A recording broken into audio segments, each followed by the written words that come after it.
Congress, BJP व इनके अन्य सभी सहयोगी दलों के बारे में ये कहना चाहूँगी कि आज़ादी के बाद शुरू में केंद्र व देश के काफ़ी राज्यों में भी ज़्यादातर सत्ता यहाँ कांग्रेस पार्टी के ही हाथों में केंद्रित रही है, किंतु इनकी अधिकांश मामलों में रही गलत नीतियों एवं गलत कार्य प्रणाली आदि की वजह से ही फिर इस पार्टी को केंद्र में काफ़ी राज्यों की भी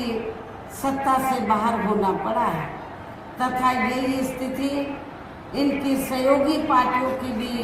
बनी रही है, जिसके कारण ही फिर पिछले कई वर्षों से बीजेपी व इनके सहयोगी दल केंद्र एवं काफ़ी राज्यों की भी सत्ता में काबिज हो गए हैं, लेकिन इनकी भी ज़्यादातर रही जातिवादी, पूंजीवादी, संकीर्ण, सांप्रदायिक व द्वेषपूर्ण नीतियों एवं कार्य प्रणाली आदि से तथा इनकी कथनी व करनी में भी काफ़ी अंतर होने की वजह से अब ऐसा लगता है कि इस बार ये पार्टी भी यानी कि भारतीय जनता पार्टी भी केंद्र की सत्ता में आसानी से वापस आने वाली नहीं है, बशर्ते यदि ये चुनाव इस बार फ्री एंड फेयर होता है तथा आम चर्चा के मुताबिक वोटिंग मशीनों में भी कोई गड़बड़ी आदि नहीं की जाती है। और वैसे भी इस बार चुनाव में इनकी कोई भी पुरानी एवं नई चल रही नाटकबाजी, जुमलेबाजी व गारंटी आदि काम में आने वाली नहीं है, क्योंकि अब देश की जनता काफ़ी हद तक इस बात को समझ चुकी है कि इनकी पार्टी ने अब तक देश के विशेषकर गरीबों, कमजोर तबकों, मध्यम वर्गीय एवं अन्य मेहनतकश लोगों को जो इन्हें अच्छे दिन दिखाने के असंख्य प्रलोभन भरे वायदे किए हैं तथा अनेकों हवाई व कागजी गारंटी आदि भी दी है, तो उनका जमीनी हकीकत में अभी तक इन्होंने लगभग 1/4 हिस्सा कार्य भी पूरा नहीं किया है, बल्कि इसके स्थान पर इनका ज़्यादातर समय व ताकत भी या इनके अपने चहेते रहे बड़े बड़े पूंजीपतियों व धन्ना सेठों को ही ज़्यादा से ज़्यादा मालामाल व धनवान आदि बनाने में तथा उन्हें हर स्तर पर छूट देने व बचाने में ही लगी रही है, जिनके अधिकांश आर्थिक सहयोग से ही ये पार्टी व अन्य पार्टियां भी अपना संगठन चलाती हैं तथा चुनाव आदि भी लड़ाती हैं, जिसका काफ़ी कुछ खुलासा बॉन्ड की आई रिपोर्ट से भी हो जाता है। इसके साथ ही अब ऐसा लगता है कि कांग्रेस पार्टी की तरह ही बीजेपी ने भी केंद्र की तमाम सरकारी जांच एजेंसियों का ज़्यादातर राजनीतिकरण ही कर दिया है। इसके अलावा देश के किसान वर्ग भी वर्तमान बीजेपी की सरकार में शुरू से ही अपनी विभिन्न समस्याओं को लेकर काफ़ी ज़्यादा दुखी व परेशान रहे हैं और अभी भी हैं, जबकि यूपी में 4 बार हमारी पार्टी की रही सरकार ने उनके हितों का भी हर स्तर पर विशेष ध्यान रखा है। आप लोगों को ये मालूम है कि जब यूपी में बीएसपी के नेतृत्व में सरकार बनी है तो हमारी पार्टी की सरकार ने तो जो किसान भाई हैं तो उनको समय से खेती करने के हमने सस्ते साधन उपलब्ध कराए और उनकी फसल का भी उचित दाम हमारी सरकार ने दिया है। लखीमपुर खीरी में वैसे तो पूरे यूपी में किसान भाई काफ़ी बड़ी तादाद में हैं, लेकिन लखीमपुर जो खीरी का जो एरिया है, जो क्षेत्र है, तो वो खेती करने के लिए भी काफ़ी विख्यात है और यहाँ पर जो हमारे किसान भाई जो लंबे अरसे से खेती कर रहे हैं और अभी भी कर रहे हैं, और आपके लखीमपुर खीरी में मुझे ये मालूम है कि यहाँ पर सिख समाज काफ़ी बड़ी तादाद में है, पंजाबी समाज काफ़ी बड़ी तादाद में है, इनके यहाँ पर डेरे हैं, काफ़ी खेती करते हैं। लेकिन जब भी इन्होंने किसानों की समस्याओं को लेकर आंदोलन किया है तो यहाँ पर भारतीय जनता पार्टी के लोगों ने उसको कुचलने का काम किया है। और बीजेपी का जो सिटिंग एमपी है, जो फिर से चुनाव लड़ा है, उसने किसानों का बड़ा शोषण किया है, उसने किसानों का बड़ा शोषण किया है। यहाँ पर काफ़ी लोगों को जुल्म जाति का, किसान भाइयों को काफ़ी जुल्म जाति का शिकार होना पड़ा है। इसलिए मेरा किसान भाइयों से, चाहे सिख हैं, पंजाबी हैं, चाहे हिंदू हैं, सभी किसान भाइयों से ये अपील है, इस चुनाव में मौका है, बीजेपी के ऐसे सांसद को जो चुनाव लड़ा है उसकी जमानत जब्त करा के लिए आप लोगों को बदला लेने का मौका है। इतना ही नहीं बल्कि केंद्र में पूर्व की रही कांग्रेसी सरकार की तरह ही वर्तमान भाजपा सरकार में भी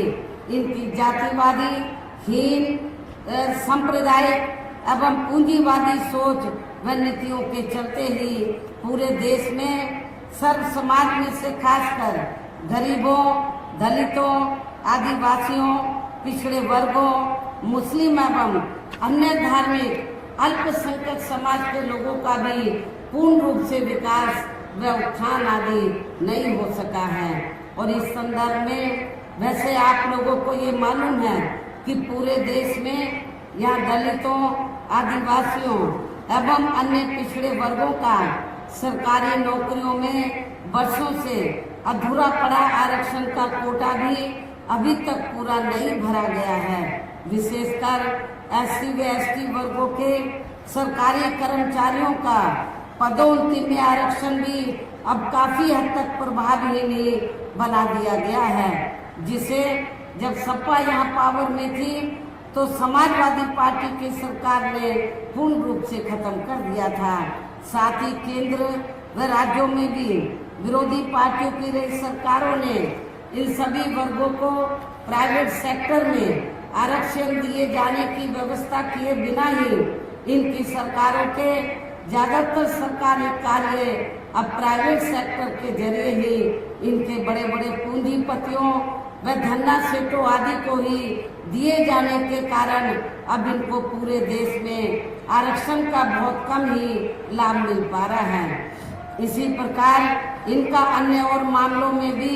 शोषण व उत्पीड़न आदि होना अभी तक भी बंद नहीं हुआ है। इनके साथ साथ मुस्लिम व अन्य धार्मिक अल्पसंख्यक समाज के लोगों की भी हालत हर स्तर पर या काफी ज्यादा खराब व दयनीय बनी हुई है। इतना ही नहीं बल्कि पिछले कुछ वर्षों से केंद्र व अधिकांश राज्यों में भी बीजेपी व आरएसएस की सरकारों के चलते हुए अब इनका विकास व उत्थान आदि होना भी काफी हद तक बंद सही हो गया है। आए दिन इन पर यानी कि मुस्लिम समाज और अन्य धार्मिक अल्पसंख्यक समाज के लोगों पर मुस्लिम, सिख, ईसाई, पारसी व बौद्ध आदि और इनमें भी खासकर मुस्लिम समाज के लोगों के ऊपर आए दिन खासकर हिंदुत्व की आड़ में हो रही जुल्म जाति भी या काफी ज्यादा चरम सीमा पर पहुंच चुकी है। इनके साथ साथ अपर कास्ट समाज में से विशेषकर गरीब लोगों की भी हालत हमें कोई खास अच्छी नजर नहीं आती है। इनकी गलत कृषि नीतियों के कारण किसान वर्ग भी आए दिन आंदोलित ही बना रहता है। साथ ही इनकी गलत आर्थिक नीतियों की वजह से देश की अर्थव्यवस्था पर भी इसका काफी बुरा प्रभाव पड़ा है, जिससे यहाँ विशेषकर छोटे एवं मध्यम वर्गीय व्यापारी वर्ग भी काफी ज्यादा दुखी व परेशान हैं। और अब केंद्र में पूर्व की रही सरकारों की तरह ही वर्तमान भाजपा सरकार में भी यहाँ पूरे देश में गरीबी, बेरोजगारी एवं महंगाई आदि भी लगातार काफी ज्यादा बढ़ रही है। देश में हर स्तर पर फैला भ्रष्टाचार भी अभी तक खत्म नहीं हुआ है। साथ ही अपने देश की सीमाएं भी अभी तक पूरे तौर से सुरक्षित नहीं है। ये भी बड़ी चिंता की बात है। ऐसे में अब आप लोगों को देश में हो रहे लोकसभा चुनाव में कांग्रेस, बीजेपी व इनकी सहयोगी पार्टियों को भी केंद्र की सत्ता में आने से जरूर रोकना है, जिनकी गलत नीतियों व गलत कार्य प्रणाली आदि को आप लोग काफी हद तक आजमा भी चुके हैं। ऐसी खराब स्थिति में अब ये विरोधी पार्टियां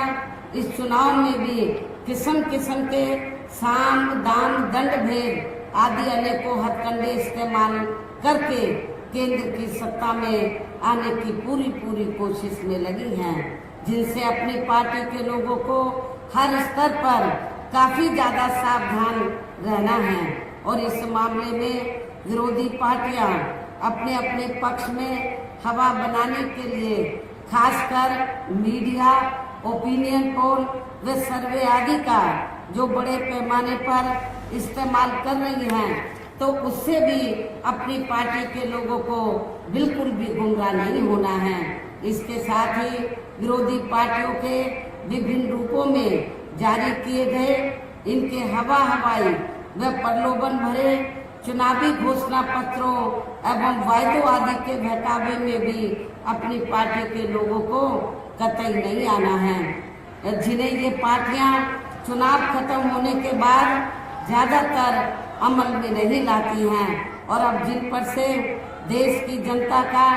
अधिकांश विश्वास ही उठ गया है, यही खास वजह है कि हमारी पार्टी किसी भी चुनाव में अपनी पार्टी का कोई भी चुनावी घोषणा पत्र आदि जारी नहीं करती है। वैसे भी हमारी पार्टी किसी भी मामले में कहने में बहुत कम बल्कि कार्य करके दिखाने में ही ज्यादा विश्वास रखती है। और इस बात का सबसे बड़ा सबूत यह है कि उत्तर प्रदेश में 4 बार हमारी पार्टी के नेतृत्व में रही सरकार ने चुनाव में अपनी पार्टी के बिना कोई जारी किए गए चुनावी घोषणा पत्र के ही प्रदेश में आम जनहित में काफी कुछ ऐतिहासिक कार्य करके दिखाए हैं, जिनकी अब देश में अधिकांश पार्टियों की सरकारें काफी नकल भी कर रही हैं। जबकि इस मामले में हमारी पार्टी का यह कहना है कि यदि इन पार्टियों के स्थान पर केंद्र में हमें अपनी पार्टी की सरकार बनाने का मौका मिलता है, तब फिर हमारी पार्टी की बनी सरकार केंद्र में यहाँ अब तक रही सभी विरोधी पार्टियों की सरकारों की तरह केवल हवाई व कागजी कार्य आदि नहीं करेगी, बल्कि उत्तर प्रदेश की तरह ही जमीनी हकीकत में ठोस कार्य करके दिखाएगी। और इस संदर्भ में खासकर मैं ये कहना चाहूँगी, केंद्र द्वारा देश में पिछले कुछ समय से अति गरीब परिवारों को अस्थायी तौर पर फ्री में जो थोड़ी सी खाद्य सामग्री दी जा रही है, तो उससे इनका स्थायी तौर पर भला होने वाला नहीं है। और यहाँ मैं इन लोगों को ये बताना चाहती हूँ कि ये जो आपको फ्री में थोड़ी जो खाद्य सामग्री दी जा रही है, तो ये कोई भारतीय जनता पार्टी अपनी जेब से नहीं, इनकी सरकार अपनी जेब से नहीं दे रही है, बल्कि जो आप लोग टैक्स देते हैं, जनता टैक्स देती है, उस पैसे से आप लोगों को ये फ्री में खाद्य सामग्री दी जा रही है। और वैसे भी इनकी ये जटिल समस्या देश में हर हाथ को काम देने से ही केवल दूर हो सकती है, जिसकी तरफ हमारी पार्टी की बनी सरकार विशेष ध्यान देगी। साथ ही देश में पिछले काफी वर्षों से आए दिन बढ़ रही गरीबी, बेरोजगारी व महंगाई आदि से भी जनता बहुत ज्यादा दुखी व परेशान है, जिसे भी आर्थिक नीतियों में तब्दीली करके जरूर दूर किया जाएगा। धर्म की भी आड़ में पिछले कुछ वर्षों से खासकर मुस्लिम समाज के लोगों का द्वेष की भावना से जो इनका काफी ज्यादा शोषण व उत्पीड़न किया जा रहा है तो उसे भी जरूर रोका जाएगा। इसी प्रकार आप लोगों को ये मालूम है जब कांग्रेस सेंटर में थी तो सिखों का भी, सिख समाज के लोगों का भी काफी शोषण हुआ है। और जब इंदिरा कांड हुआ था उस समय गलती चाहे एक दो सिख समाज के लोगों ने की, लेकिन उस समय पूरे देश में सिख समाज के लोगों को बड़े पैमाने पर तबाह बर्बाद किया गया था। सिख समाज के लोगों से मैं ये कहना चाहती हूँ कि आप लोगों को उस समय को भूलना चाहिए, मेरे ख्याल नहीं भूलना चाहिए, कांग्रेस को कभी भी माफ नहीं करना चाहिए। और ये सब हमने और इतना ही नहीं, ये सब हमने लेकिन हमने अपनी हुकूमत के दौरान ये सब नहीं होने दिया है, तो इनके जान माल व मजहब की पूरी हिफाजत की है। इसके अलावा हमने यूपी में सर्व समाज में से गरीब एवं बेरोजगार लोगों को बेरोजगारी भत्ता आदि न देकर उन्हें बड़ी तादाद में रोटी रोजी के साधन भी उपलब्ध कराए हैं। जो अब ये कार्य भी अधिकांश ठंडे ही पड़े हैं, जिनको फिर सरकार बनने पर प्राथमिकता दी जाएगी। कहने का तात्पर्य ये है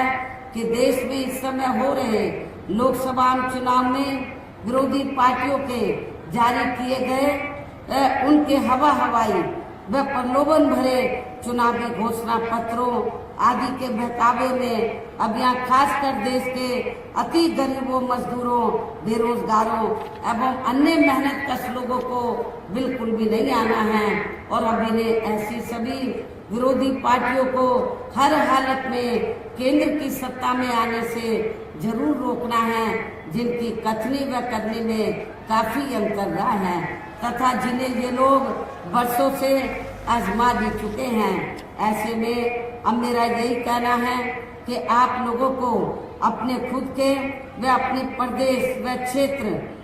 तथा देश के भी हित में अपने वोटों को यहाँ कांग्रेस, बीजेपी व अन्य विरोधी पार्टियों को न देकर केवल अपनी एकमात्र हितैषी पार्टी बहुजन समाज पार्टी को ही देना है। जो ये पार्टी उत्तर प्रदेश की तरह ही केंद्र में भी अपनी पार्टी की सरकार बनने पर फिर पूरे देश में यहाँ अपनी पार्टी की सर्वजन हिताय व सर्वजन सुखाय की नीतियों पर आधारित ये सरकार चलाएगी। इसके साथ साथ केंद्र से जुड़ी आपके क्षेत्र की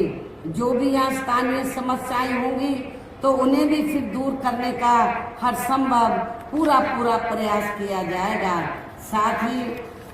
साथ ही यहाँ गरीबों, मजदूरों,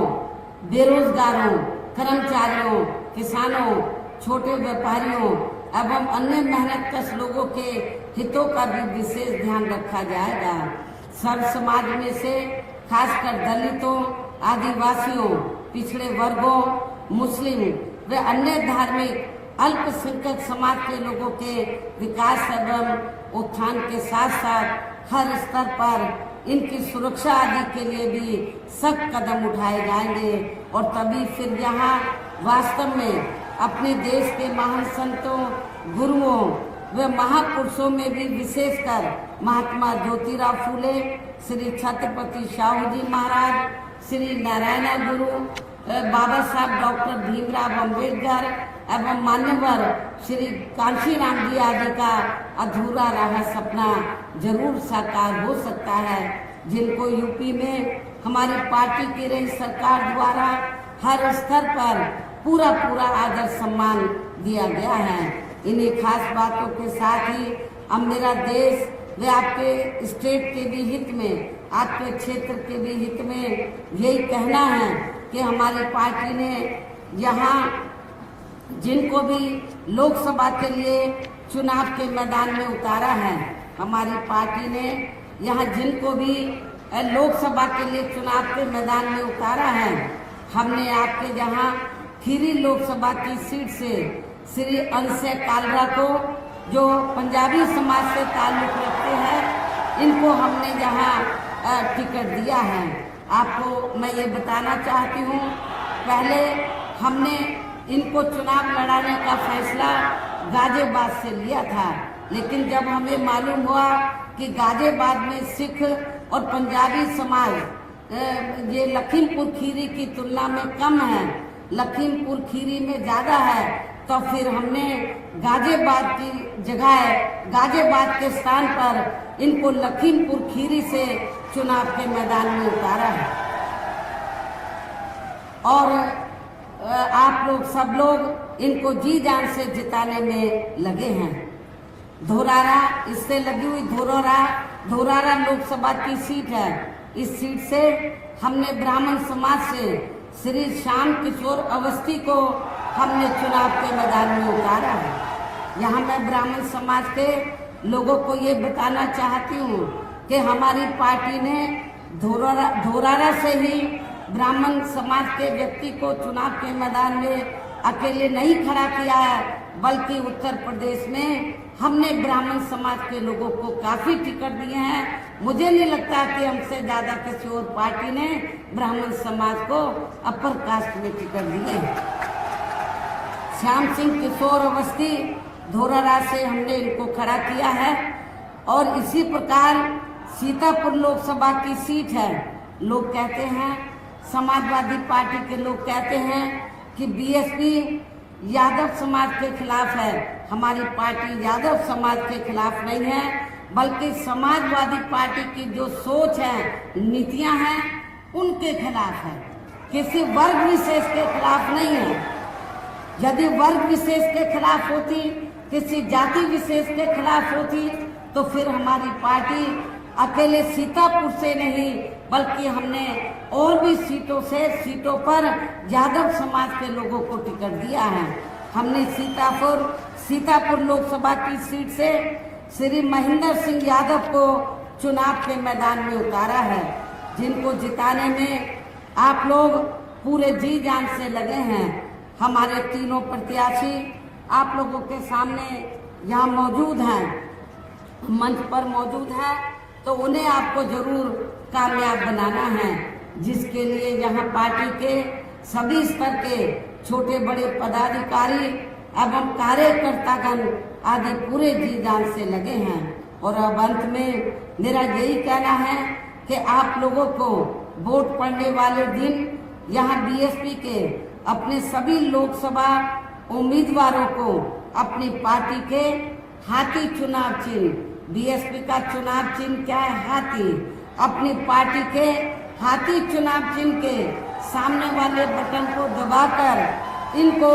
इन प्रत्याशियों को भारी वोटों के अंतर से जरूर कामयाब बनाना है। इनको जरूर जिताकर पार्लियामेंट में भेजना है। इस खास अपील के साथ ही अब मैं अपनी बात यही समाप्त करती हूँ। जय भीम, जय भारत।